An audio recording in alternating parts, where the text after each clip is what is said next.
आपके अंदर कोई व्यसन है, आपके अंदर कोई, जैसे क्या त्यागना चाहिए सुनो। कोई आपका अवगुण आपके मुंह पर बोल देता है तो आप सुन नहीं पाते। आपको आके कोई बोल दे कि भाई सुनो तुम ना ये काम ठीक नहीं करते, तो आपको क्रोध आने लगता है। तो आज त्याग कर दो। कथा में बैठ के अगर त्याग करेंगे ना तो हो जाएगा। कथा सामर्थ्य देती है। इसलिए कथा को केवल आप केवल पंडाल या हॉल समझ करके, कोई मनोरंजन समझ के मत माना कीजिए। बहुत बड़ी योग्यता होती है। कथा स्थान सामर्थ्य प्रदान करता है। यहां बैठ के किया गया संकल्प बाहर जाकर के फल देगा। आप यहां के बाद सोचेंगे कि यहां के बाद में कुछ विचार करूं, नहीं होगा कार्य। यहीं अभी संकल्प लीजिए कि आज से मुझे कोई कुछ भी कहे मैं क्रोध नहीं करूंगा। आप देख लेना, शाम कोई कुछ कहेगा आपको क्रोध नहीं आएगा। इतने विश्वास से मैं कह रहा हूं मंच से, तो थोड़ा तो मानिएगा मेरी बात को। वो फिर तो आप कोई बहुत ऊंचे लेवल वाले ही होंगे कि फिर कथा में लेके संकल्प भी फिर भी नहीं हो वो काम। चट्ट भी मेरी पट्ट भी मेरी। हमारे ब्रज में कहते हैं चट्ट भी मेरी पट्ट भी मेरी। अगर यहां जो संकल्प लिया गया त्याग हो गया तो चट्ट मेरी, मैंने कहा था कथा में लोगे तो हो जाएगा, और नहीं हो तो भी दोष आपका है।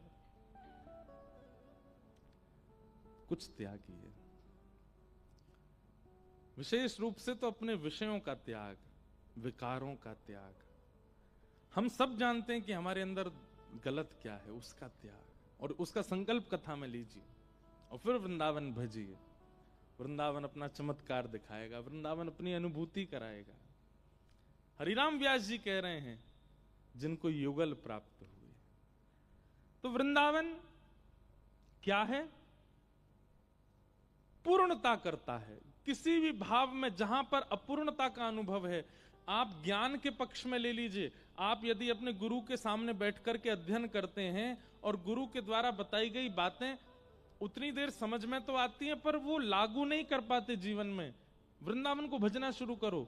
गुरु आज्ञा पालन में पूर्णता करेगा वृंदावन। आप ठाकुर जी की सेवा तो करते हैं, पर आपको कहीं ना कहीं लगता है कि मुझसे कोई अपराध बनता है, कोई चूक बनती है, मैं शायद अभी भोग अच्छे से पधरा नहीं पाता, श्रृंगार कर नहीं पाता। वृंदावन को भजना शुरू करो, कुछ दिन में श्रृंगार सेवा अच्छी हो जाएगी।